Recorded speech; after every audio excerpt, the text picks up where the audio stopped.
Join me as I dive into the challenge of exploring whether humans could actually live on Mars by 2050. The idea of colonizing Mars has captured human imagination for decades, and recent advancements in space travel have made it a more tangible goal than ever before. From government agencies to private companies, everyone's working towards making humanity a multi-planetary species. But with so many eyes on Mars, the question remains: will humans really live on the red planet by 2050? One of the biggest hurdles to overcome is the sheer distance between Earth and Mars. The logistics of transporting humans, food, and supplies to the red planet are incredibly complex, and it's not just a matter of loading up a spaceship and hitting the gas. Radiation exposure, isolation, and confinement are just a few of the physical and mental challenges that come with making the long journey. Then there's the issue of landing on Mars itself, which requires some serious technological wizardry to slow down a spacecraft enough to avoid crashing onto the surface.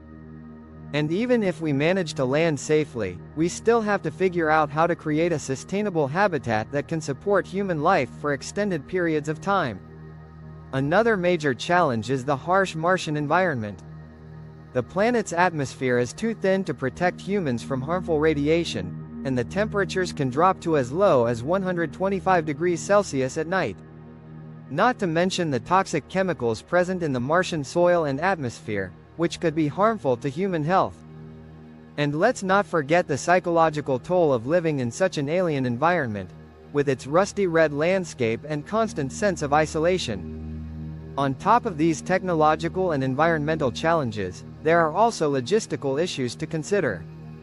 For example, how would we establish a reliable source of food and water on Mars? How would we deal with waste management and recycling? And what about the moral and ethical implications of sending humans to a planet that's, for all intents and purposes, a very long way from home? Despite these challenges, ongoing missions and technological innovations are bringing us closer to making Mars colonization a reality. NASA's Artemis program, for example, is working towards establishing a sustainable presence on the lunar surface by 2024, with the ultimate goal of using the Moon as a stepping stone for a manned mission to Mars in the 2030s. Meanwhile, private companies like SpaceX and Blue Origin are pushing the boundaries of rocket technology, with SpaceX's Starship program aiming to send both crewed and uncrewed missions to Mars in the near future. NASA's Perseverance rover, which landed on Mars in February 2021, is another crucial step in the right direction. The rover is equipped with cutting-edge technology, including a sample collection system that could potentially pave the way for human exploration in the future. And let's not forget about the European Space Agency's ExoMars rover, which is scheduled to launch in 2022 and will focus on searching for signs of life on the red planet. One recent breakthrough that could significantly impact the timeline for human settlement on Mars is the discovery of water on the planet's surface.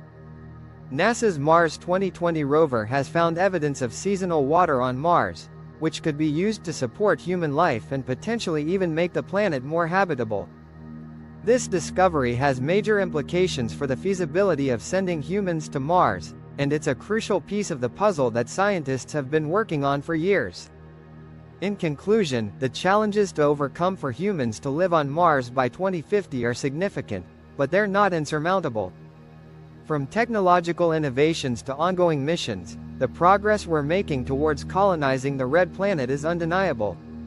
While there are still many hurdles to overcome, the idea of humans living on Mars by 2050 is slowly but surely becoming a reality.